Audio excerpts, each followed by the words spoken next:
যদি জীবনে কিছু হতে চাও তাহলে বাজ পাখির মতো হয়ে দেখাও। একটি বাজ পাখির জীবন হয় 70 বছর, যেখানে আমাদের মানুষের জীবন হয় 60 বছর।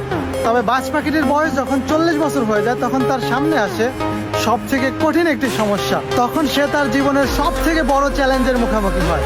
তখন তার হাতে শুধু দুইটাই অপশন থাকে, হয়তো না খেতে পেরে মারা যাও অথবা নিজের জীবনকে পরিবর্তন করো। কারণ ওই সময় তার নখগুলো বড় হয়ে যায়, সে কোনো প্রাণীকে গ্রিপ করতে পারে না। তার ঠোঁটটি বাঁকা হয়ে যায়, সে কোনো প্রাণীকে খেতে পারে না। তার পাখার ফেদারগুলো খুবই দুর্বল হয়ে যায়, সে ভালোভাবে উঠতে পারে না। হয়তো না খেতে পেরে মারা যাও অথবা নিজেকে পরিবর্তন করে ফেলে। বাজ দ্বিতীয় অপশনটি বেছে নেয়। ও শহরের সব থেকে উঁচু পাহাড়ের উপরে চলে যায় নিজেকে পরিবর্তনের জন্য। ও পাহাড়ের গায়ে নিজের পাখ দিয়ে এত জোরে জোরে মারতে থাকে, এর ফলে ওর শরীরের সমস্ত ফেদারগুলো পড়ে যায়। এরপরে হয় দ্বিতীয় খেলা, ওর নখগুলো দিয়ে পাথরের উপরে স্ক্র্যাচ করতে থাকে, পাথরকে খামচাতে থাকে এবং একটা সময় চারিগুলো ভেঙে যায় এবং ক্ষয় হয়ে নষ্ট হয়ে যায়।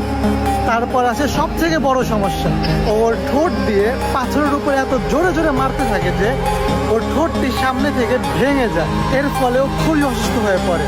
6 মাস পর্যন্ত এইভাবেই ওর থাকা লাগে। কিন্তু 6 মাস পরে জন্ম নেয় এক নতুন বাজ, যার কাছে রয়েছে নতুন পাখ, যার কাছে রয়েছে নতুন ঠোঁট, যার কাছে রয়েছে নতুন নখ। এখন ওর এই নতুন শরীর নিয়ে বাকি 30 বছর খুব আরামেই কাটিয়ে দিতে পারবে। ঠিক একইভাবে আমাদের সামনে যখন কোনো বিপদ আসে, যখন কোনো সমস্যা আসে, সেটিকে দেখে পিছিয়ে না গিয়ে ওটির ভিতরে কি ভুল রয়েছে সেটি খুঁজে বের করুন। নিজের ভিতরের কমতি খুঁজে বের করুন। যখন আপনি আপনার ভিতরের দুর্বলতা খুঁজে বের করবেন তখন আপনি সফলও হতে পারবেন, সে বিপদ থেকে বেরিয়েও আসতে পারবেন। তো ভয়কে দেখে পালানো নয়, ভয়কে জয় করতে হবে।